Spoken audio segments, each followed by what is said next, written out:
Chers auditeurs, Dear listeners, bonjour. welcome to Kumdashi Podcast Season 5 Saison 5, dans le monde fascinant des architectes. and in the architectural projects. Je suis Anne-Charlotte Deponte, passionnée d'architecture et docteur des universités en histoire de l'archi. I am one of the spokespersons of Anne-Charlotte, who is a PhD in architecture history. Merci Thank you d'être avec moi aujourd'hui. to be with us today. Et And maintenant, now, lundi en français, place au talent. and Wednesday, let's talk projects. In English, of course.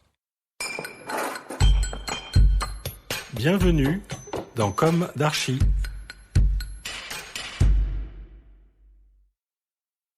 Chers auditeurs, ravis de vous retrouver aujourd'hui en compagnie de Cyril Bordier. Bonjour Cyril. Bonjour Anne-Charlotte.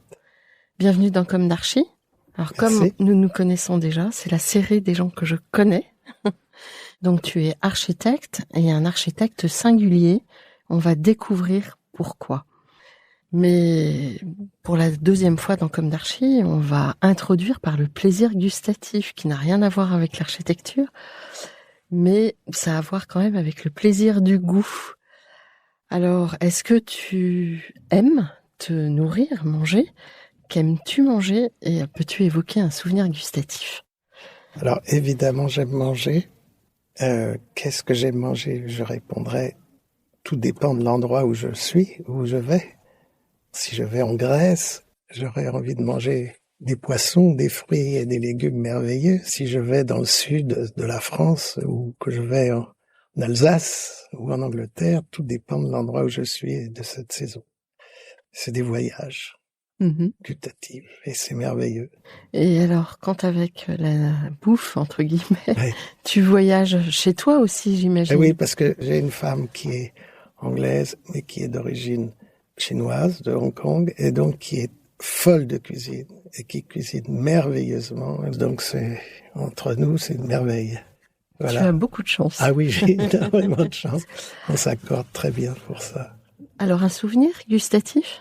Le souvenir de l'architecte? Ah, c'est difficile parce que, encore une fois, il y a des souvenirs qui vont avec les voyages, mais ne serait-ce qu'en France, je veux dire, une blanquette de veau au bon endroit, à la bonne saison, c'est quelque chose que j'adore. Ça peut être un merveilleux poisson grillé dans une petite île grecque ou dans un quartier d'Athènes.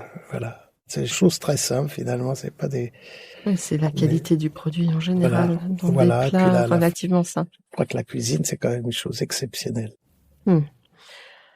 Alors, l'architecture est une autre chose exceptionnelle Peut-être. qui a par bien des points rejoint le plaisir gustatif, je trouve.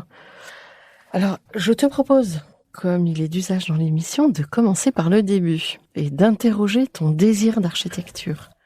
Donc, où est-il né, ce désir d'architecture? Quel est ton parcours? Quelle a été ta jeunesse? Où s'est ancrée ton envie d'architecture, donc? Et quelles ont été tes études? Alors, l'envie, je pense, elle est venue du dessin. Il y avait aussi à la maison beaucoup de jeux de construction, notamment du Lego, qui est un jeu absolument fantastique pour les enfants.